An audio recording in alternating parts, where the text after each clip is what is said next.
Hi welcome to SB Multi Cartech. నేను మీ కనకరాజు. ఈ రోజు మన గ్యారేజీకి ఐ10 న్యూఎస్ డీజిల్ వెర్షన్ డిపిఎఫ్ ఇష్యూతో రావడం జరిగింది. లో పికప్ అండ్ ఆటోమేటిక్ గేర్ కాబట్టి ఇది గేర్స్ మాత్రం ఎంగేజ్ అవడానికి టైం తీసుకుంటుంది. ఎందుకంటే బండి లో పికప్ లో ఉంటే గట్ట గేర్ ఎంగేజ్ అనేది కరెక్ట్గా ప్రాపర్గా జరగదు. ఈ డిపిఎఫ్ ప్రాబ్లమ్ని క్లియర్ చేయడం కోసం మేము క్యాటలిక్ కన్వర్టర్, దానికి వచ్చే సైలెన్సర్కి వచ్చే మఫ్లర్స్, దానికి వచ్చే సెన్సార్స్, దానికి వచ్చే డిపిఎఫ్ సంబంధించిన సెన్సార్ పైప్స్ మొత్తం క్లీన్ చేయడం అయితే జరిగింది.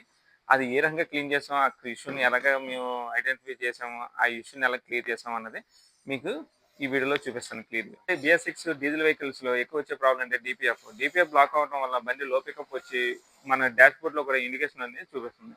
అది ఎందుకు వచ్చండి, యాంటీ పొల్యూషన్ కోసం BS6 వెహికల్ అయితే అది యాడ్ చేయడం జరిగింది.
ఈ వీడియో మీకు నచ్చినట్లయితే మా ఛానల్ సబ్స్క్రైబ్ చేసి లైక్ చేసి, మీ వెహికల్స్లో కూడా డిపిఎఫ్ కంప్లైంట్స్ ఉంటే కదా మా గ్యారేజ్కి విజిట్ చేయండి. మా గ్యారేజ్ అడ్రస్ వచ్చేసరికి SB Multi Cartech, Satrampadu main road, Eluru.